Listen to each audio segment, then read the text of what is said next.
안녕하세요. 미국 주식으로 온 대학이 미준입니다. 5월 3일 미국 주식으로 온 대학이 특별 방송 시작합니다. 오늘도 주말을 맞이해서 주말이면 생각나는 남자 김인중 대표님 모셨습니다. 안녕하세요, 대표님. 네, 안녕하세요, 대표님. 반갑습니다.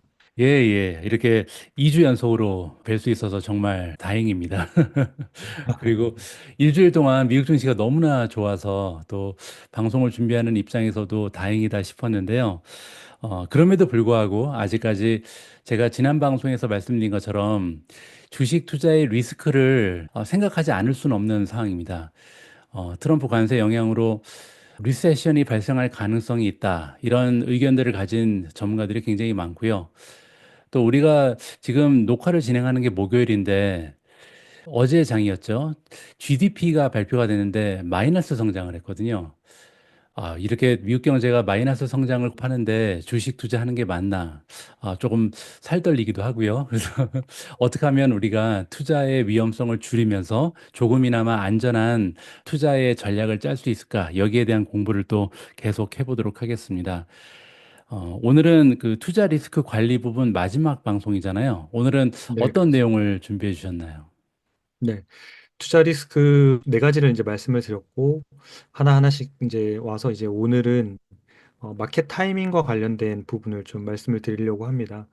처음에는 이제 종목 선택과 관련된 주로 이제 부분들이었죠. 그래서 기업 자체 내부의 위험에 대한 부분을 말씀을 좀 드렸고, 그다음에 현금 흐름, 캐시플로우를 좀 잘 체크하자. 요 부분 말씀을 드렸고, 이제 지난 시간에는 이제 밸류에이션 너무 비싼 주식을 사서 물려가지고 그러니까 좋은 주식인 건 맞는데 그러니까 너무 비싼 주식을 샀을 때의 리스크를 어떻게 회피하는지 이 부분에 대해서 말씀을 드렸습니다. 그리고 오늘 이제 마지막 시간에는 우리가 어떤 타이밍 좋은 주식이었고 또 밸류에이션도 크게 비싸지 않았는데 내가 진입하는 시점이 시장 전체적으로 고평가가 돼 있으면 시장이 하락하면 좋은 종목이든 뭐 우량하지 않은 종목이든 다 빠지게 마련이거든. 나는 고르고 골라서 정말 좋은 종목을 골랐다고 했는데도 불구하고 이렇게 떨어지는 경우가 있고 반대로 시장이 좋아서 막 올라갈 때는 그냥 아무거나 찍어도 오른다는 그런 시장들이 있거든요. 그래서 예. 그게 참 시장이 어떠냐에 따라 내 수익률이 완전히 급변할 수 있기 때문에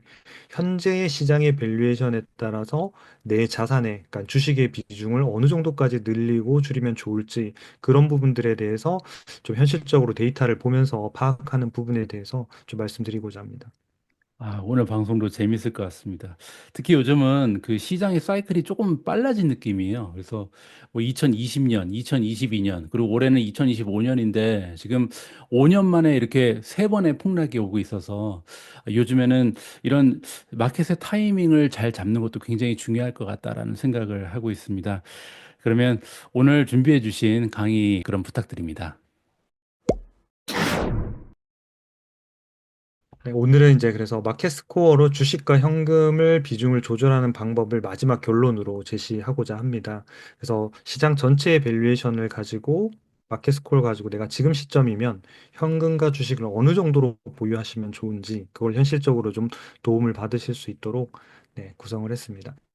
먼저 이제 우리가 투자 위험 중에서 이 마켓 타이밍과 관련된 것과 관련된 여러 가지 조언들이 있는데 사실 종목을 우리가 선택하다 보면 시장과 관계없이 종목을 잘 고르면 되지 이런 이제 생각들을 많이 할 때가 있는데 사실 대가들이나 이런 자료들을 보면 그와는 좀 완전 좀 다른 이야기를 해서 펀더멘탈에 기반해서 투자하시는 분들한테는 이게 맞나? 종목만 잘 고르면 내가 괜찮지 않을까 하는데 제가 이제 대표적인 한 세 가지 정도 멘트만 좀 따왔는데 예. 투자 성과의 90% 이상은 자산 배분에 의해서 결정된다. 이게 음, 종목 선택이 아니다. 이런 이야기를 하는 거고. 두 번째 보면 성공적인 투자의 대부분은 이 똑같은 얘기인데 자산 배분에 달려 있다. 이 이야기를 하신 분이 누구냐면 데이비드 스웬슨이라고 예일대의 기금을 운용했던 총 책임자였어요. 음, 그리고 제가 알기로는 80 몇 년도부터 해서 35년 동안 이 예일대 기금을 맡아서 운영을 하셨고 35년 동안 연평균 수익률이 13%예요. 어마어마한 거죠. 그러니까 이제 어떤 그 기금계의 어떤 워렌 버핏이라고 부릴 정도로 엄청난 이 포트폴리오 매니지먼트에서는 상당한 어떤 이게 최고의 대가라고 하시는 분들도 이제 자산 배분이 되게 중요하다라고 이야기했고, 안타깝게도 이제 2021년도에 좀 이른 나이에 이제 별세하셨는데, 그 이후에 이제 우리나라에도 좀 소개가 되고 했습니다. 그래서 이 데이비드 스웬슨이 쓴 책이 우리나라에도 나와 있습니다. 포트폴리오 성공 운용이란 책인데 굉장히 좀 음, 판형이 좀 큰 책이고 두껍습니다. 그래서 딱 여는 순간 논문 같은 책을 느낌을 주는데, 예, 이게 미래셋 예전에 미래셋 연금 연구소인가 여기서 낸 책이에요. 일반 출판사가 아니고. 예, 그래서 지금은 절판되어 있습니다. 절판되어 있고 저는 이제 한글로 나왔을 때 잽싸게 이게 뭐 영어를 잘 보시는 분들은 아마존에서 검색해서 보시면 데이비드 스wen슨이 쓴 책을 이렇게 해서 보실 수 있는데, 한국에는 보니까 제가 아까 방송 찍기 전에 그 이제 도서 서점에서 이렇게 검색을 좀 해봤습니다. 해봤더니 예, 이제 중고 서적들이 있는데 예. 원래 정가가 28,000원이었는데 지금 제일 싼 그 중고 가격이 한 38,000원에서 제일 비싸게 파시는 분들이 한 10만 원 정도에 팔고 있더라고요. 그래요? 그러니까 예, 이제 그러니까 결국은 책도 보면 가치가 있는 책들은 시간이 지나면 오히려 절판이 될수록 더 올라가는 게 있고, 가치가 없는 책들은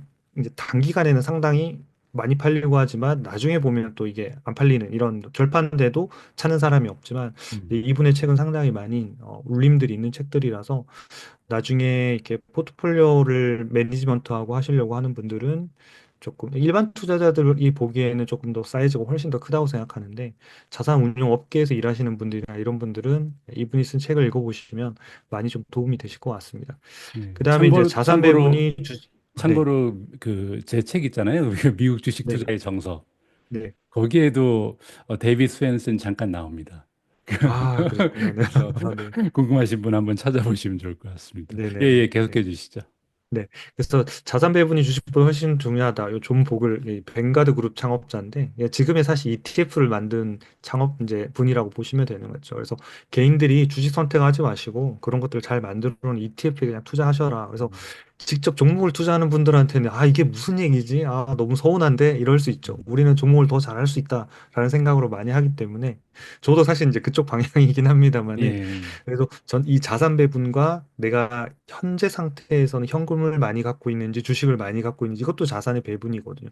여기에서 주로 말씀하시는 분들은 꼭 주식만 말하진 않았죠. 또 다른 뭐 금이라든지 또 다른 상품까지 포함한 재산 배분이 중요하다고 말씀하시지만, 우리가 개인 투자자들이 주식만 한다 하더라도 주식과 현금도 자산을 배분하는 거거든요. 내가 주식을 얼마나 보유하고 있을지, 현금을 많이 이것만으로도 수익률을 개선하는 데는 분명히 크게 도움이 될 것이다. 이렇게 보고 있습니다.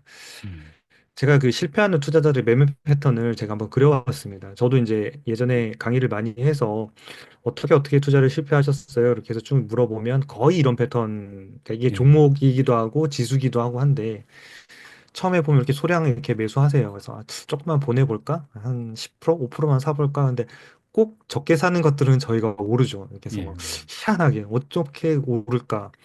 확신을 가지고 많이 사는 건 잘 안 오르지만 조금 살 것들은 희한하게 올라요. 그래서 오르다 보면 또 많이 안 오르겠지. 그렇게 기다리다가 이 정도 막 올라가다 보면 아, 역시 내 판단이 맞았어. 그러면 기존의 매수 수량의 약 두 배에서 다섯 배를 사죠. 음, 그러니까 처음에는 예를 들어서 한 100만 원치 샀다. 그러면 내가 이때 판단이 맞았었는데, 그러면 한 200에서 500만 원 정도치를 동일한 종목을 확 사는 거죠. 예, 그러면 이제 그때 이 평균적인 매매 단가가 확 올라가는 거죠. 이 정도까지 이제 올라가는 거죠. 잠깐은 수익이 나지만 이게 떨어지다 보면 아, 아니다. 손절해야지. 손절 원칙은 지키는 거야. 그래서 손절을 팔았어요. 그리고 이제 종목을 잊고 있다 보면 어느새 얘가 또 올라와서 좋은 종목이 쭉 올라오다 보면 잠깐만, 이 종목 내가 판 격이 분명히 있는데 이렇게 많이 올랐나? 아, 역시 맞구나. 그럼 이제 다시 이제 또 사는 거죠. 재매수. 재매수하고 그다음에 이제 쭉 떨어지면 다시 손절을 해야 되는데 또 이때는 손절을 안 하세요. 왜냐하면 손절을 했다가 그다음에 수익률이 엄청나는 걸 봤기 때문에 음, 다시 분명히 이렇게 갈 것이다로 상상을 하고 여기선 또 손절을 안 하죠. 그러니까 원칙을 여기서 지켰으면 여기서 지켜야 되는데 안 지키고 있다가 이제 비자발적 장기 투자라고 부르는데, 난 장기 투자자가 되는 거예요. 원래는 장기 투자를 하려고 한 건 아니었지만, 비자발적으로 어쩔 수 없이 장기 투자하는 이런 형태의 패턴으로 가는 게 보통 실패하는 경우에 투자자의 일반적인 패턴이 되는 것 같습니다. 그래서 음, 이런 패턴을 좀 좀 줄일 수 있는 방법이 바로 그러니까 이 마켓이 전체적인 상황이 어떠냐 그 상황에 내가 그래도 좀 꾹 참고 현금을 가지고 있을 건지 이런 것들을 제어해주는 어떤 데이터가 있으면 좋겠다 이렇게 생각하고 있습니다. 예. 그래서 시장 밸류에이션을 평가하는 이 조언 중에 제가 가장 좋아하는 조언입니다. 그리고 어떤 데이터와 숫자보다도 저는 이 용어, 이 명언을 계속 떠올리거든요. 지금은 어떤 상황일까? 사람들이 어떤 상황일까? 이것만큼 시장의 밸류에이션을 판단하는데 정확한 게 없더라고요. 그래서 이 얘기는 이제 우리가 존경하는 이제 존 템플턴 경이 이야기한 건데요. 강 세장은 어떻게 태어나서 죽는지를 설명하는 거거든요. 비관론에서 태어나서 회의론에서 성장하고 낙관론에서 성숙해서 행복 속에 죽는다. 그러니까 극도의 행복 속에서 죽는다. 강세장은 이렇게 이루어진다고 얘기하거든요.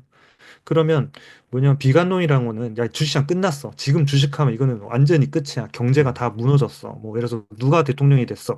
주식하면 안 돼. 아무도 주식 안 해. 너만 해. 이럴 때가 사실은 강세장이 잉태되고 시작된다는 거고요. 그런데 이제 주가가 오르죠. 쭉쭉쭉쭉. 계속 오르면, 아, 그럴 리 없어. 잠깐 오르다 마는 거야. 이런 게 회의론이거든. 그러다가 이제 쭉쭉쭉 올라 수익률이 막 많이 나기 시작하니까, 이제 주식 해야 되는 때인 것 같은데, 많은 사람들이 이제 낙관하기 시작하죠. 주식.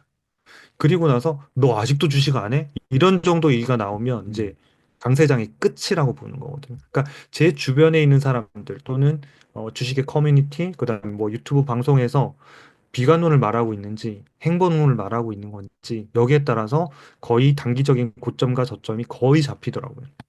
그래서 저도 이제 이 단어를 늘 생각하거든요. 그래서 나는 지금 행복한 상황인가? 나도 비관론인가?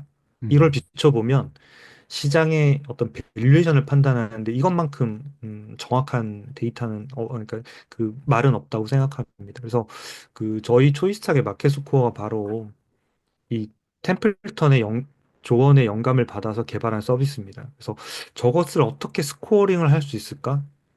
그러니까 행복하다는 것을 어떻게 스코어링 할 수 있을까? 그러니까 단순히 감정이 돈을 번다는 게 아니라 그 상태를 시장에 무엇을 가지고 지금 극도로 고평가됐다라고 말할 수 있을까가 저희가 마켓 스코어를 만드는 되게 고민 중에 하나였고 그 예. 고민을 가지고 스코어링을 해서 만든 게 바로 이 마켓 스코어입니다. 그래서 오늘 마켓 스코어의 어떤 탄생 배경을 좀 말씀을 드렸는데 제가 방송 처음 할 때 이제 초이스탁을 만들게 된 배경에 대해서 한번 말씀드렸던 기억이 있는데 이 마켓 스코어도 역시 마찬가지 시장 전체에 대한 고민을 좀 해결해 보면 좋겠다라는 데서 좀 출발했다는 거를 말씀을 좀 드리고요. 음. 최근에 이제 CNN, FN도 보면 이제 공포 탐욕 지수가 저도 이제 많이 보는 이제 지수입니다. 그리고 미디어에서 많이 인용하고 있고 한국의 언론사들도 많이 인용하고 있는 되게 어떻게 보면 정평이 나 있는 지수거든요. 예. 그러니까 저희도 저 지수를 가지고 어떤 비중을 조절하거나 이런 것들이 충분히 가능할 정도의 데이터인가라고 저희도 먼저 검토를 했었거든요. 했는데 저희 쪽의 신호하고는 좀 한계가 있겠다. 그래서 자체적으로 개발하는 게 맞겠다라고 판단해서 저희는 이제 자체 스코어링을 개발하는 쪽으로 방향을 틀었습니다. 그래서 지금은 이제 브랜드가 너무 다르니까 CNN, FN은 너무 저명하고 크레딧이 있는 회사고 조이스탁은 이제서야 이제 또 미준 TV 채널을 통해서 이제 알려드리고는 있지만 저희 회사 역시도 이런 크레딧을 가져가는 것들이 되게 많이 필요하고 그러려고 하면 지수가 잘 설명이 된다라는 부분들을 장기간에 거쳐서 쭉 이렇게 신뢰들을 쌓아가야 되는 부분들이 좀 있는 것 같습니다. 근데 다행히 최근에 그 저점감을 맞췄다라고 이제 대표님께서 말씀해 주셔가지고 예. 상당 부분 저도 그렇고 이걸 만든 저희 팀도 그렇고 되게 많이 어, 음성과 영상에 힘을 많이 받았습니다. 그래서 더 잘 만들어야 되겠구나. 그리고 다음에는 고점도 또 잘 맞춰야 되겠구나 하면서 이제 계속 좀 들여다보게 됐는데 이 차이점에 대해서 제가 네 가지로 좀 한번 설명을 드릴게요. 예. 왜냐하면 CNN, FN이 장점이 있거든요, 분명히. 그러니까 음. 장점이 있고 단점이 있는데 제가 오늘 말씀드리려고 하는 거는 장점들은 다 알고 계실 거니까 차이점이 뭔지에 대해서만 그래서 제가 초이스탁이 무조건 다 좋다라고 말씀을 드린 적은 없어요. 그러니까 시킹 알파도 있고 다 한데 시킹 알파의 장점이 있고 저희 서비스의 장점이 있듯이 초이스탁 마켓스코어의 장점이 있고 CNN, FN의 그 공포 탐욕 지수의 장점이 있거든요. 근데 음, 그게 어떻게 집중되어 있는지의 원리를 알면, 아, 이때는 얘를 빨리 보는 게 좋구나. 아, 이때는 이걸 참고하는 게 좋구나라는 걸 이해할 수 있거든요. 단순히 얘가 지금 공포냐 탐욕 이거보다도 훨씬 더 중요한 이야기입니다. 음, 그래서 네 가지인데 첫 번째는 CNN, FN의 공포 탐욕 지수는 시장의 현재 감정 상태에 상당히 집중을 합니다. 음, 그래서 여러분들의 감정을 그대로 보여주고 있을 거예요. 아, 오늘 너무 겁나는데 그러면 여지없이 극도의 어떤 두려움에 가 있는 이런 케이스가 있을 거예요. 근데 저희는 막 보통에 와 있고 막 이럴 거예요. 그래서 아, 내 마음은 이미 보통이 아닌데 왜 자꾸 초이스탁은 보통이라고 하지? 음, 이런 차이가 분명히 있을 겁니다. 왜냐하면 초이스탁은 시장의 밸류에이션에 집중합니다. 그러니까 아주 시장이 지금 과열되어 있느냐, 그렇지 않냐를 판단하지, 여러분들의 마음 상태를 나타내주는 점수가 아니라는 거죠. 그래서 시장의 전체적인 어떤 심리를 알고 싶으면 CNN, FN의 공포 탐욕 지수를 보시는 게 맞고, 시장의 전체적인 밸류에이션을 내가 진짜 궁금하다. 네, 그러니까 공포스럽긴 한데 이게 진짜 싼 게 맞냐? 왜냐, 공포는 위에, 그러니까 고점에서도 나오기도 하고 저점에서 나오기도 하거든요. 그래서 밸류에이션에 좀 집중하실 때는 저희 마켓 스코어를 보시는 게 좋다. 그다음에 두 번째는 CNN FM 같은 경우에는 이 지수를 구성하는 7개 항목의 데이터를 쭉 공개를 하고 있거든요. 음, 그래서 전체적인 데이터를 보면 다 기술적 분석이나 모멘텀 분석에 집중되어 있습니다. 그래서 S&P 지수에 어떻게 보면 이동평균선 또는 이런 차트들하고 거의 맥을 비슷하게 감정들이 움직입니다. 그래서 이격도가 많이 벌어지거나 이격도가 가까이 와지거나 이런 것들에 따라서 심리적으로 이런 점수들이 움직이는 이런 형태의 구성들을 많이 가지고 있고요. 어, 또 그 7개 항목 중에서 보면 이런 최근에 이 38점인 요 4월 29일 날 데이터인데 이때만 봐도 탐욕과 극도의 공포가 두 개가 같이 나오고 있어요. 7개 지수를 이렇게 비교해서 보면. 그러면 음, 이 지수로 보면 극도의 예를 들어 두려움, 공포인데 탐욕이면 이 어느 걸 보는 게 맞는 거지? 물론 이제 7개를 종합해서 하나로 이렇게 점수를 찍어 드리고 있습니다만은 각각의 메시지가 다르게 나올 수 있다라는 거죠. 그렇죠. 근데 이제 저희 이제 마켓 스코어 같은 경우에는 요 수급 분석은 요 CNNF에서 얘기하는 기술적 분석과 모니터 분석의 항목과 유사한 항목들이 있습니다. 그래서 그 항목들이 포함되고 그 외에 이 밸류에이션을 하기 위한 펀더멘탈 쪽 부분들이 마켓 스코어에는 들어갑니다. 그래서 이 마켓 스코어에는 기업 분석, 밸류에이션 이런 부분들 그래서 펀더멘탈하고 수급 분석 두 개를 같이 해서 스코어링을 하고 있다. 그래서 단순히 수급만이 변한다고 해서 스코어링이 변하고 하는 것들이 아니다라고 하는 게 이제 두 번째 차이점이고요. 음, 그다음에 세 번째 차이점, 이게 이제 그 어떤 이번에 대표님께서 방송하시면서 CNN, FN에서 그 고객이 질문하셔가지고 이렇게 답변해준 영상을 제가 봤는데 음, 왜 마켓 스코어가 저점을 찍었다라고 말을 하느냐라는 거에 설명을 제가 들었는데 그 부분하고도 좀 관계가 있다고 생각합니다. 그래서 CNN, FN 같은 경우에는 이 탐포와 공포 단계가 매우 짧은 기간에 바뀝니다. 그러니까 이 거기에다가 이제 조금 한계라고 제가 보고 있는 부분이 뭐냐면, 뒤에 데이터에서 또 추가로 좀 설명을 드리겠습니다는 지수가 상단, 그러니까 우리가 고점이라고 얘기하는 곳에서도 탐욕과 공포가 왔다 갔다 하는 경우가 발생합니다. 음, 그러니까 하단에서도, 그러니까 바닥권에서도 그게 왔다 갔다 하듯이 그러다 보니까 우리가 아니, 저기, 공포에 진입했는데 주식을 사자 그러는데 여전히 시장이 고점일 가능성이 존재한다는 거죠. 음, 왜냐하면 CNN, FN 같은 경우에는 그 밸류에이션을 측정하는 그 지수가 점수가 아니기 때문에 그래요. 그러니까 지금의 감정 상태만 하기 때문에 어떤 그 고정점이라고 하는, 그러니까 비교하는 거, 비싼 상태에서 공포입니다. 뭐 싼 상태에서 공포입니다. 이걸 기준을 주고 있지 않아서 이 음, 부분에 대한 좀 애로사항들이 좀 발생하는 게 한계라고 보고 있고요. 그러니까 저희 같은 경우에는 탐욕과 공포 단계가 상대적으로는 좀 깁니다. 그러니까 짧게는 한 3개월에서 한 6개월 가까이 어떤 이런 흐름을 가지고 움직입니다. 대표님 아까 이제 시작할 때 말씀하신 대로 요즘에 이런 상승 하락 사이클이 좀 짧아진 것 같은데요. 라고 이렇게 말씀하시는 것처럼 이게 만약 6개월이면 오르는데 6개월 떨어지는데 6개월이면 거의 1년 가까이 걸린다는 거거든요. 이 한 사이클이 완벽하게 다 돌아오는 데까지는. 그렇기 때문에 저희 스코어에서는 탐욕과 공포가 예를 들어서 이게 지수가 비싼 상황에서 이 탐욕과 공포 점수가 두 개가 같이 나올 수가 없어요. 완전히 다 떨어져야지 공포 단계로 가는 이런 형태의 움직임들을 가지고 있는 게 저희 서비스 마켓스코어의 특징이다. 이렇게 보시면 될 것 같아요. 그래서 각각의 성향들을 잘 알고 그 점수를 스코어링으로 보시면 될 것 같아요. 그래서 지수가 빨리빨리 움직이고 막 할 때는 저희는 얘가 되게 늦게 움직여서 지루할 거예요. 아니, 음. 어제도 보통이든지 오늘도 보통이고 내일도 보통이고 매일이 똑같네. 이럴 수 있지만 음. 실제로는 우리는 시장의 밸류에이션에 맞추고 있기 때문에 기업의 가치가 계속 올라가면 지수도 올라가더라도 밸류는 멈춰 있는 거거든요. 비싸지는 게 아니기 때문에 그 점수가 멈춰 있을 수 있다는 거죠. 그다음에 마지막으로가 이 어떤 그 주식 비중이나 현금 비중을 조절하기에 이 점수를 활용하는 거는 좀 제한적이다. 하지만 저희는 이 부분에 상당히 효과적인데 이 부분은 제가 마지막 그 강의 맨 마지막에 이걸 실제로 이 스코어링을 이용하셔가지고 어떻게 현금과 주식 비중을 활용하시면 좋을 건지 하나의 사례를 좀 말씀을 드려서 이걸 좀 설명을 좀 드리도록 하겠습니다. 예. 제가 추가적으로 좀 보충 설명을 드리면, 아까 뚜렷한 특징 하나가 감정 상태에 집중한다고 말씀하셨잖아요. 이게 정말 키 포인트인 것 같은데, CNN 같은 경우는 이제 공포탐욕 지수를 이루는 7가지 중에 옵션이 좀 많이 들어가 있어요.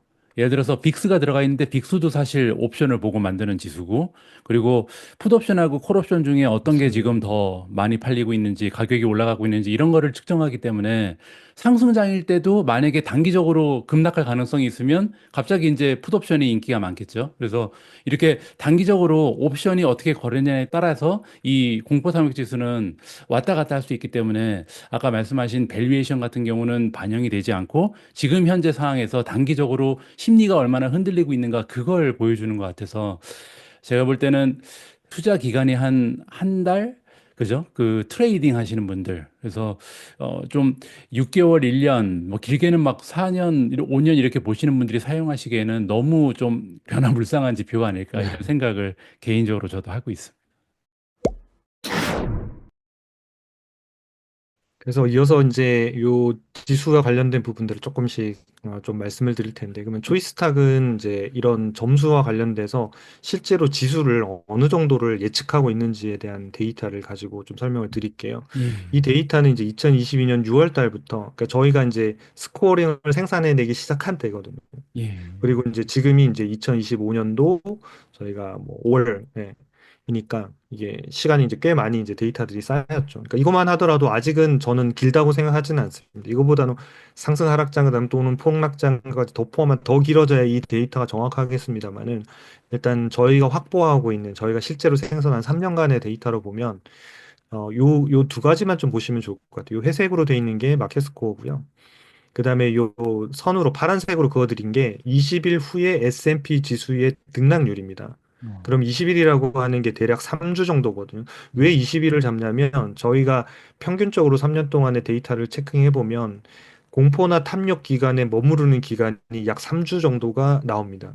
그러니까 어, 3주가 지나가면 보통은 공포 기간을 벗어나거나 탐욕 기간을 벗어나는 경우들이 많이 발생하기 때문에 대략 한 3주 정도가 해당이 되는 20일 후에는 그럼 어떻게 되느냐를 데이터로 가지고 이 차트를 그린 겁니다. 그래서 여기서 보시면 여기가 지금 이 선으로 돼 있는 요 밑에가 맨 밑에 선이 여기가 지금 공포로 빠지는 단계거든요. 그렇죠. 예, 그러면 이 회색으로 있는 여기가 지금 공포거든요.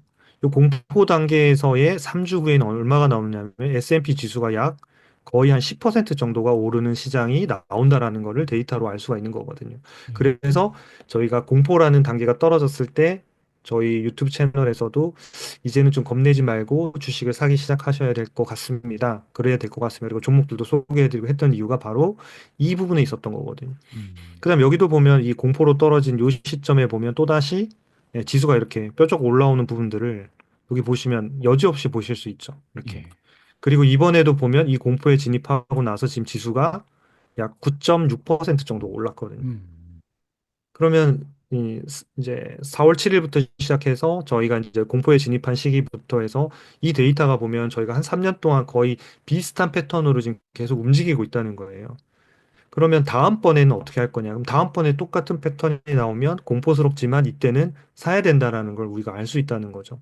그렇죠. 그럼에도 불구하고 이 공포심이라는 거는 그때는 없던 다른 뉴스가 나오거든요. 예를 들어서 어제 같은 뉴스 뭐 해서 GDP가 마이너스다. 그때 공포 때는 GDP가 마이너스는 아니었던 것 같은데 하면서 우리가 매수하지 못하게끔 하는 이 뇌를 멈추게 만드는 이벤트들이 계속 발생한다는 거죠. 그러니까 그럴 때마다 이 장표를 꺼내놓고 이제 바늘로 찔러가면서 사야 되는 거야, 사야 되는 거야 하면서 사셔야 된다는 거죠. 그래서 이때 제일 좋은 거는 저는 ETF를 사시는 걸 추천드려요. 왜냐하면 이때는 종목별로 신호가 다 안 나와서 영상에서도 대표님께서 뭐 우버는 왜 나왔냐는데 이 설명들을 너무 잘해 주셨는데 그렇듯이 종목별로는 먼저 나오는 애가 있고 나중에 나올 수 있거든요. 공포라고 해서 모든 종목이 다 매수 신호가 나오진 않거든요. 그러니까 모든 종목이 다 매수 신호가 나와 있으면 그건 탐욕 구간이죠. 그러니까 음. 이제 나오면서 나오기 때문에 그 기간에는 내가 저점이 공포에 들어왔다 그러면 제일 먼저 제일 좋은 건 뭐냐면 그냥 지수를 사시는 거예요. S&P 500 ETF를 사시거나 조금 나는 크게 걸어보겠다면 두 배짜리를 사시거나 뭐 세 배는 좀 너무 위험하니까 그러니까 ETF 지수를 좀 사시면 네, 이런 형태에서 수익률을 상당히 1년 그러니까 한 달 안에 한 9%에 가까운 수익률을 네, 날 수 있습니다. 그리고 3년 동안에 평균적으로도 2.5%거든요. 그러니까 예. 이때 9%까지 오르지 않은 수익률도 있지만 전체적으로 평균으로 보면 잃을 가능성은 매우 낮다. 그래서 지금은 공포에서 벗어나서 지금 불안 단계에 와 있지만 다음에 만약에 공포로 또 진입한다고 하면 그때도 ETF를 먼저 사기 시작하시고 그 다음에 종목별로 좀 이렇게 상승으로 바뀌는 매수 신호를 들면 대형주 위주로 소형주가 제일 먼저 나오기 시작할 거예요. 아주 조그만 애들 그런 애들 사지 마세요. 막 주가 3달러, 5달러, 10달러 이런 애들은 가벼우니까 빨리 튀면서 매수 신호 나오거든요. 그냥 다 버리시고 오늘의 매수 신호에 보면 상위에 나와 있는 애들이 다 시가총액 순이거든요. 무조건 상위에 있는 거 위주로 사세요. 훨씬 더 안전하면서 좋은 기업들입니다. 그래서 그렇게 보시면 좋고 반대로 여기 보시면 여기가 이제 탐욕 구간에 있는 시간이에요. 요 탐욕 구간, 탐욕 예. 구간. 요때도 탐욕 구간. 탐욕 구간에서 하면 보면 지수가 여기가 0이니까 마이너스, 마이너스. 여기는 마이너스는 아니지만 0. 여기도 다시 마이너스. 음. 그러니까 여지없이 탐욕 구간에서 하면 지수로는 마이너스가 나는 거예요. 그러면 나는 종목을 너무 잘 골라서 뭐 지수가 하락하더라 나는 뚫고 올라갈 거야. 뭐 그런 종목들로 당연히 고르죠. 그럼에도 불구하고 수익률을 내는 게 만만치는 않은 시장이라는 거죠. 그러니까 그렇다고 하면 우리는 탐욕 때에는 현금을 좀 늘리고 그 늘렸던 현금을 공포 구간에다가 사용하는 것들이 전체적인 포트폴리오의 수익률을 올리는 데 상당히 중요할 거라고 생각합니다. 그래서 이 데이터를 보여드린 이유가 저희 마켓 스코어 그냥 스코어를 보여드리는 게 아니라 이 스코어의 그러니까 등급에 따라서 실제로 S&P 수익률을 미리 예상하고 추적하는데 선행지표로서의 의미가 있다라는 걸 제가 한번 보여드리기 위해서 이것들을 좀 차트를 가져왔습니다. 그래서 저희 점수 나왔다고 잘 안 바뀐다고 너무 답답해하지 마시고 좀 이렇게 이런 의미가 있으니까 잘 매일매일 체크하면서 어디 정도까지 오는지 그때 이런 고점에서는 좀 현금을 많이 확보해야 되겠구나 이렇게 활용하시면 좋을 것 같습니다. 아까 앞선 화면에 대한 이제 뭐 조금 세부 분석인데요. 여기 보시면 이두 가지 초이스탁하고 CNN-FN의 그래프를 보면 두 가지가 이렇게 다 비슷해요. 움직임 자체는. 그 흐름은 초이스탁의 이게 굵은 요 색깔도 이런 형태로 패턴을 움직이고 CNN-FN도 이렇게 똑같이 움직여요. 그러니까 이제 고객들이 똑같이 공포였던 것 같은데 뭐가 달랐어요? 라고 이제 여쭤보는 건데 그래서 저희가 CNN-FN에 들어가서 요때 시점부터 일별 데이터를 다 받아서 저희 거하고 다 같이 그냥 아예 그렸어요. 다 그려가지고 CNNFN하고 저희하고 데이터를 일별로 어떻게 그리고 있었는지를 차트로 이제 보여드렸거든요. 그러면 요 시점에 보시면 요 시점이 저희는 이제 탐욕 구간이라고 지금 찍은 구간이거든요. 요 탐욕 구간. 지수가 여기일 때. 그래서 요 구간은 탐욕 구간이라고 찍어드렸는데 그 이 CNN-FM 같은 경우는 여기서 지금 움직였거든요. 여기에서. 음. 그러면 이제 탐욕이 아니라 그냥 보통이다. 그냥 음. 왜냐하면 지수가 크게 과열되지 않고 이동평균선의 이격도가 좀 이렇게 떨어지기 시작하면 그냥 과열이 아닙니다라고 신호가 나왔을 거예요, 아마. 음. 그러다가 여기에서 보면 여기서부터는 약간 악마같이 제가 그렇게 그냥 하긴 했죠. 여기는 약간 공포 단계거든요. 이 예. 공포 단계를 이 빨간색은 지금 CNN-FN을 뜻합니다. CNN-FN이 신호를 낸 것. 이 파란색은 초이스탁은 저희가 주로 블루의 컬러를 많이 쓰고 있어서 제가 음. 파란색으로 표시했는데 CNNFN이 공포라고 찍은 게 요때입니다. 요때 2024년 12월 말에 한번 공포를 찍었었습니다. 근데 지수가 잠깐 빠졌죠. 이게 저희는 아직은 공포 단계가 아니고 그냥 공포에서 저희는 그냥 과역 단계 이런 상태였거든요. 근데 음, 지수가 잠깐 반등하다가 여전히 공포니까 이때는 뭐냐면 공포에 살아라고 했다면 CNF에서 이때는 계속 사야 되는 상태 구간이 발생했다는 거죠. 그리고 CNF이 또 이제 공포가 들어가는 단계가 요 2월 달이거든요. 예, 2월 25일 날 시작해서 공포를 벗어나는 단계가 3월 2일까지인데 요 기간 때 공포에 사라고 했으면 요 S&P 지수가 요렇게 지금 빠진 거거든요. 요렇게 예, 요렇게. 네. 그러니까 요 기간 동안 4.8%가 빠졌고 그 다음에 반등했다가 지수가 다시 공포가 빠진 게 요때가 CNF에 다시 공포에 빠지기 시작했거든요.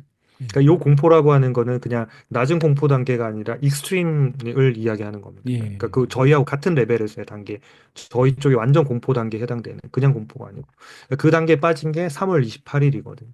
그러니까 3월 28일부터 4월 21일까지의 지수 하락률이 약 7.6%였거든요. 음, 그럼 이 두 개를 합치면 대략 한 11에서 12% 정도가 공포가 나온 이후에도 지수가 하락했다는 거가 더 빠진 되거든요. 거죠. 예, 그러다 보니까 종목별로는 잘 버틴 기업이 30%, 맞아요. 좀 못 버틴 기업은 50에서 60% 정도의 하락을 경험하게 되는 거거든요. 그러다 보니까 공포에 살아라는 말이 아까 제가 앞에서 그 좀 차이점에 대해서 말씀을 드렸다시 밸류에이션이 포함되어 있지 않기 때문에 자칫 이런 구간에서는 되게 그러니까 위험할 수 있다. 이런 부분들을 좀 말씀을 드리고 저희가 이제 조이스탁이 공포 단계에 들어간 거는 4월 8일이거든요. 그리고 4월 22일 날 벗어났습니다. 그래서 요 시점에 공포 단계에 들어갔고, 그리고 지금 현재까지 공포를 벗어난 단계까지 지수 등락률은 6.1%가 오른 거죠. 음, 그러니까 이런 부분들을 봤을 때, 저희가 뭐 신호가 조금은 늦게 나올 수는 있지만, 확실한, 네, 공포 단계, 진짜 이거는 시장이 다 무너졌다고 생각하지만, 매우 저평가되어 있는, 이런 상태에 들어와 있는 기업들이 있을 때, 많을 때, 정말 사라고 하는 메시지를 주기 때문에, 저희의 마켓 스코어는 어떤 투자 전략이나 여러분들의 자산 배분을 하는데 활용하시더라도 좀 좋은 그런 점수다, 이렇게 보시면 좋을 것 같습니다. 예, 그래서 구간별로 투자 전략을 요거는 좀 짧게만 좀 설명드릴게요. 왜냐하면 저희 마켓스코어 데이터에 들어가 보시면 이 페이지 그대로 다 있습니다. 예, 다 있으니까 그대로 참고하시고 설명만 드릴게요. 모든 구간에 대해서 시장 상황하고 투자 전략 이렇게 제시해 드려요. 그 시장 상황은 그냥 사람의 감정 상태. 그래서 쉽게 얘기하면 CNN, FN에서 얘기하는 거는 이 시장 상황이다 이렇게 보시면 돼요. 과도하게 낙건장이구나, 그냥 위험을 추구하는 단계구나, 그냥 극도의 비관주의가 지배하는 거 이걸 알려주는 거라고 보시면 돼요. 근데 저희는 뭐냐면 이 투자 전략을 알려준다고 보시면 돼요. 그러니까 이 텍스트를 주는데 탐욕 구간에 저희가 이렇게 써놨거든요. 주가 하락의 전조다. 음, 일 가능성이 있다. 그래서 신규 매수보다는 수익 실현하시고 현금 비중 확대하시면 좋겠습니다. 라고 메시지를 명확하게 드리거든요.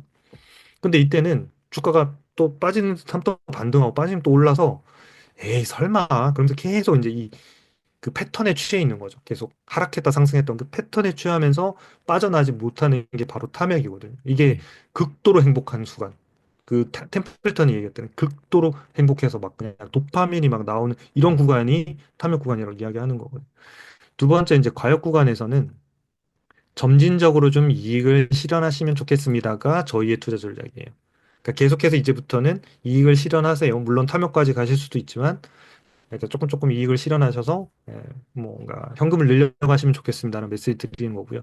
그 다음에 유의해서 보셔야 되는 게 요 보통 구간이에요. 이 음, 보통 구간이 뭐냐 도대체. 이쪽도 보통 이쪽도 보통인데 이거는 저희가 판단하고 있는 일반적으로는 현재 추세가 강화되고 있는 단계라고 저희는 보고 있어요. 그게 예, 무슨 얘기냐면 공포에서 불안해서 보통으로 가는 구간이면 이거는 상승으로 해서 과역까지 가는 구간으로 보는 거고요. 예, 반대로 탐욕에서 과역으로 해서 보통으로 떨어지면 얘는 불안까지 갈 가능성이 높다고 보는 거예요. 그러니까 그 음, 현재 추세가 강화되는 것. 그래서 제가 2월 달인가 방송 출연, 2월인가 3월인가 방송 출연했을 때 대표님이 이제 줍줍할 타임인가요? 그랬더니 저는 조금 더 아닌 것 같습니다라고 말씀드렸을 때가 보통 구간이었어요. 예, 그리고 저희는 탐욕을 찍고 내려오는 보통 구간이었기 때문에 이런 때는 보통 최소한 불안 내지는 진짜 공포까지도 갈 수 있다고 보기 때문에 종목만 선택해 놓고 조금은 더 기다리면 좋을 것 같습니다. 라는 이제 말씀을 드렸던 게 제 감이 아니고 데이터에 의해서 말씀드렸다라는 걸 보여드리고요.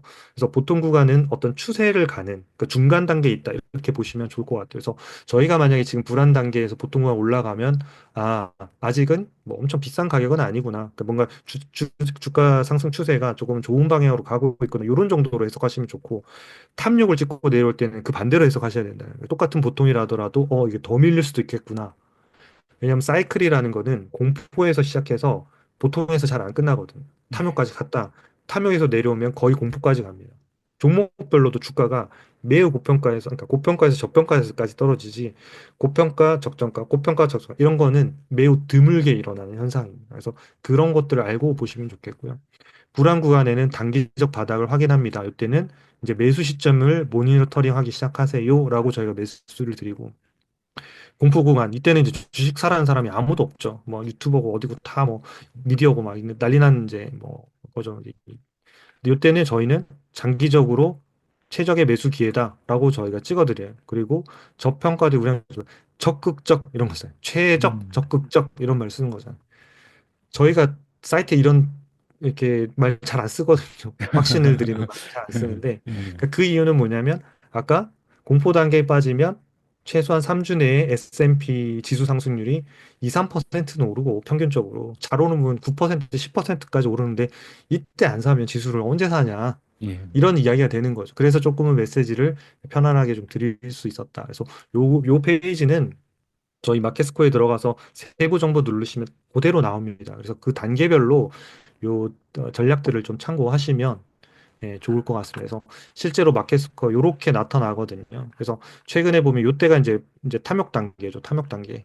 지수가 무너지기 12월 달 무너지기 전이고 예. 그리고 보통으로 이제 떨어졌고 방송에서 제가 요때쯤에 아마 뭐 아닌 것 같아요. 저는 좀 더 빠질 수도 있을 것 같아서 좀 기다리면 좋을 것 같습니다 했는데, 네, 맞기는 맞아도 다행히. 그래서 이렇게 빠르게 급락할지는 몰랐는데, 이러면서 이제 여기 이제 공포에 빠졌고, 지금 이제 공포에서 벗어나서 네, 불안 단계를 거쳐서 이제 조금만 더 오르면 이제 벌써 이제 보통 단계까지 올라가는 이 단계에 벌써 지수 상승률로만 보면 거의 한 10% 가까이 올랐거든요. 예. 오늘도 아마 이제 그 시장 지금 선물로 보면 한 1.2%이 정도 오르고 있으니까 올랐다가 뭐 이게 밀릴지 아닐지는 잘 모르겠습니다만 그러니까 회복되거나 상승장일수록 처음에 밀리더라도 올라가는 케이스들이 많아지고 떨어져서 출발하더라도 어느 정도 회복하면서 끝나는 게 회복 장세의 특징이거든요. 그래서 음.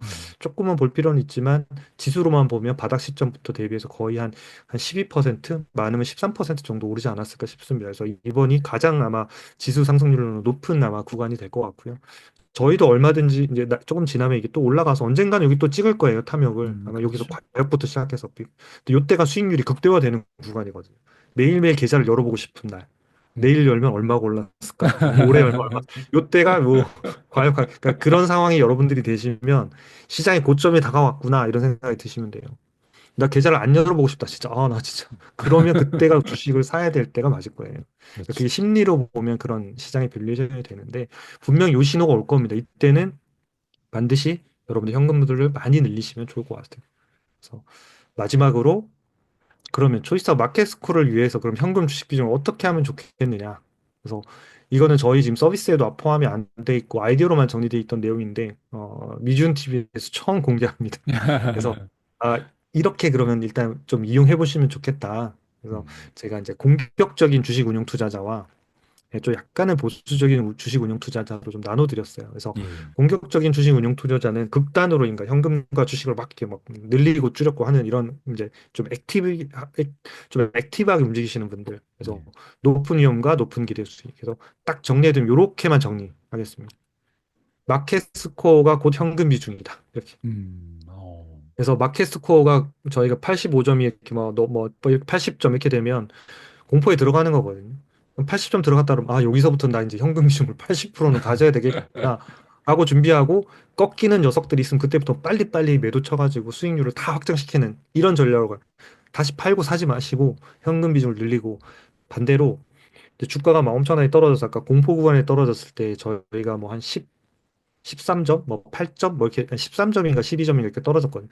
13점이란 얘기는 뭐냐면 현금 비중이 13%라는 얘기가 되는 거예요. 네. 그럼 주식을 87%로 이제 채워 넣으세요. 이런 얘기가 되니까 공격적으로 하실 분들은 그냥 마켓 스코어가 현금 비중이다라고 생각하시고 조절해 가시면 좋다.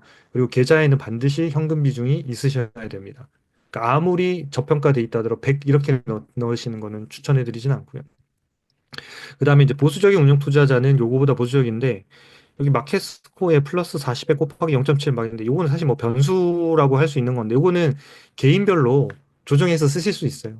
0.8로 쓸 수도 있고요. 0.6으로 쓸 수도 있고 음. 핵심은 뭐냐면 어쨌든 조금은 더 공격적인 투자자보다 현금 비중이 늘 많게끔 세팅이 되어 있어요. 그래서 여기 보시면 마켓 스코어가 0점이다. 그러면 현금 비중 0이고 공격적인 투자자는 주식 100% 합시다 이러지만 음. 보수적인 투자자는 그럼에도 불구하고 현금 비중이 한 28% 정도는 되는 거예요. 그리고 여기 쭉 올랐을 때 보면 네, 여기 75점만 하더라도 얘는 네, 현금 비중이 80%가 조금 더 높죠. 그래서 기본적으로 캐시가 조금은 더 많은 상태에서 운영하는 형태가 바로 이 보수적인 투자자. 왜냐하면 이게 요 떨어졌을 때, 이 공포로 떨어졌을 때 공포가 딱 저희가 정말 운이 좋게 저희가 공포로 떨어지는 날이 저점이었지만 그 공포로 떨어져서 그게 또 기간이 또 조금은 더 길어질 수는 있거든요. 평균은 저희가 20일, 한 3주 정도로 저희가 데이터를 보고 있는데 이거보다 더 길어질 수도 있거든요. 근데 공격적인 투자자는 현금을 다 써버리면 이제는 없는 거죠.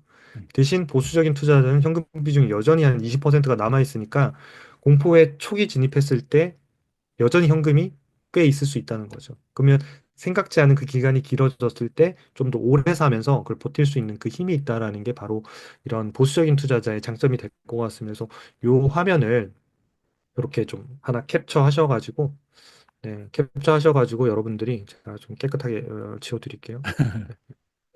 네, 이제 될 테니까 요 캡처 하셔서 아 요런 비중으로 한번 우리 마켓 조이스탁의 마켓 스코어를 한번 이용해 보시면 네, 많이 도움이 되실 것 같습니다. 네. 예. 일단 뭐 교재를 해서 말씀드린 뭐 강의는 요 정도까지 마무리하도록 하겠습니다. 예, 여기서 이제 뭐 성향적으로 분류를 해 놓으셨는데 공격적이다, 보수적이다. 이거는 사실 성격도 뭐 일부분 차지하겠지만 대부분은 투자자의 나이라든지 아니면 수입 현황이라든지 이런 쪽이 더 중요할 것 같아요. 그래서 네. 만약에 여러분들 중에 은퇴를 하신 분들이 계시면 사실 은퇴를 한 상황에서는 새롭게 들어오는 수입이 없잖아요. 그럴 때는 내가 아무리 뭐 주식시장을 좀 공격적으로 하는 사람이라더라도 조금은 보수적인 입장을 취할 필요가 있는 것 같고요.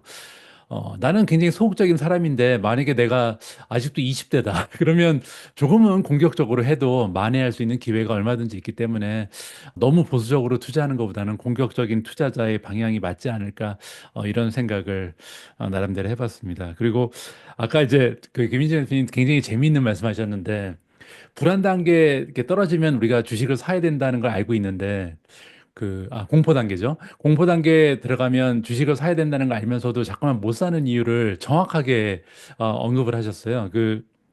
그때마다 이유가 다르잖아요. 네. 다르죠. 이게 똑같은 이유로 발생을 하면 학습 효과가 있으니까 다시 똑같은 실수 안 하는데 한 번은 전쟁 때문에 떨어지고 한 네. 번은 바이러스 때문에 떨어지고 네. 또 한 번은 한 번은 경기 뭐 관세 침체, 때문에 네, 떨어지고 뭐 관세 때문에 이런. 떨어지고. 그러니까 이제 항상 뉴스에 어떤 게 나오냐면요. 이번에는 다르다는 얘기가 나오거든요. 그래서 제가 지난 한 달 동안 방송에서 이번에는 다르지 않다는 얘기를 굉장히 많이 한 것 같습니다. 그래서 네.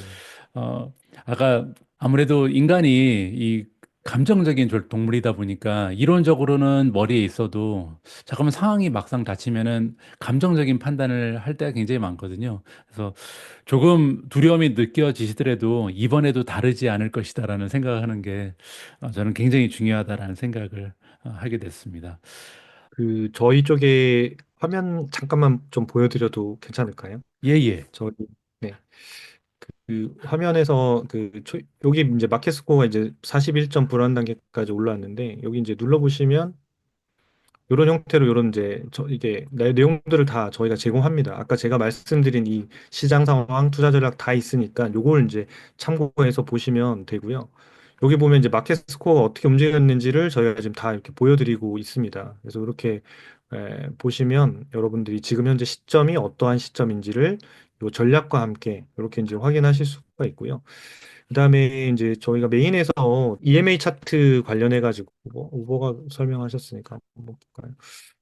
EMA 차트 관련해 가지고 요 신호에 저희가 요 차트를 이제 단기랑 중기랑 버튼을 새로 개발해서 만들어 드렸어요. 여기 보시면 이제 하나는 단기, 하나는 중기 이렇게. 아, 네.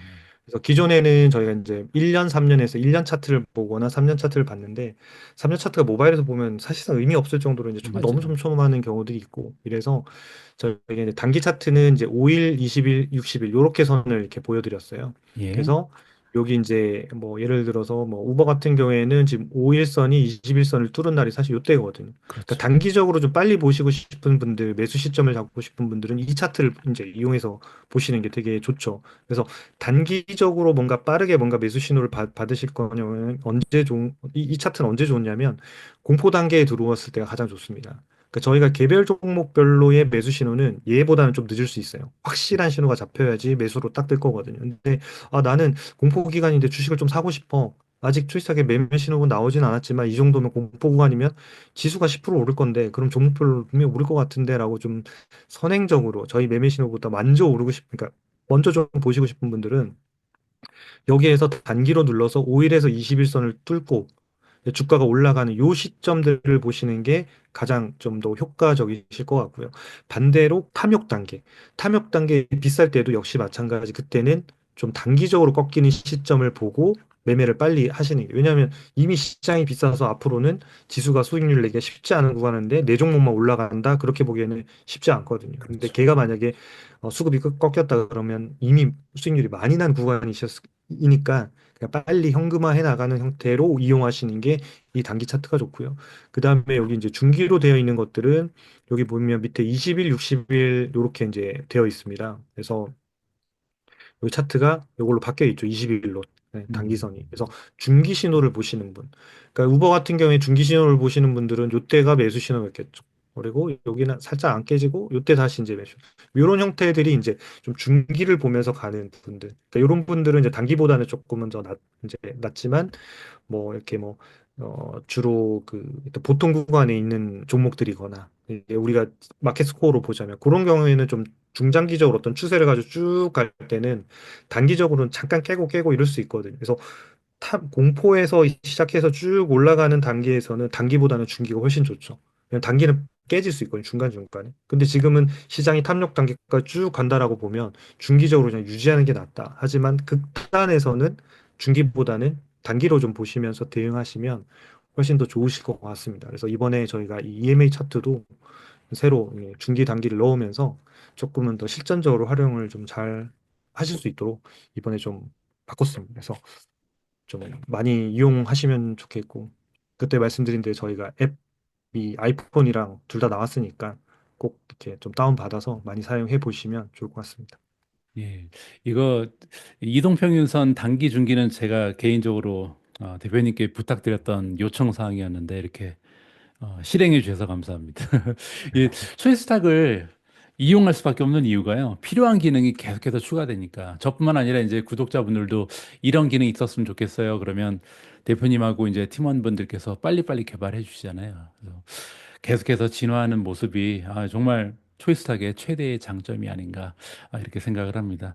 앞으로 이 이동평균선 투자법에 대해서 제가 가지고 있었던 좀 뭐랄까 불만이 있었거든요. 이게 좀 맞아 떨어지지 못해서 이번에 제때 못 팔았다는 어떻게 보면 아쉬움도 있고 또 구독자분들이나 멤버분들께 죄송한 마음도 있었는데요. 다음에는 더 잘할 수 있지 않을까 이런 또 희망을 가지게 됩니다. 주식시장 뭐 주식 투자 우리가 1, 2년 하다 끝나는 게 아니니까 계속해서 그렇죠. 네. 사이클은 반복될 거고요. 다음에 조금 더 잘하면 된다는 생각을 저는 항상 가지고 맞습니다. 네. 있거든요. 그래서 다음에는 더 잘할 수 있게 도와주셔서 고맙습니다. 아닙니다.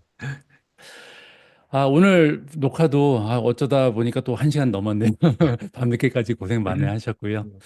어, 다음 방송 시간에 또 새로운 주제 가지고 초청 드리도록 하겠습니다. 고생 많으셨습니다. 네. 수고 많으셨습니다. 네. 예, 감사합니다. 네, 감사합니다.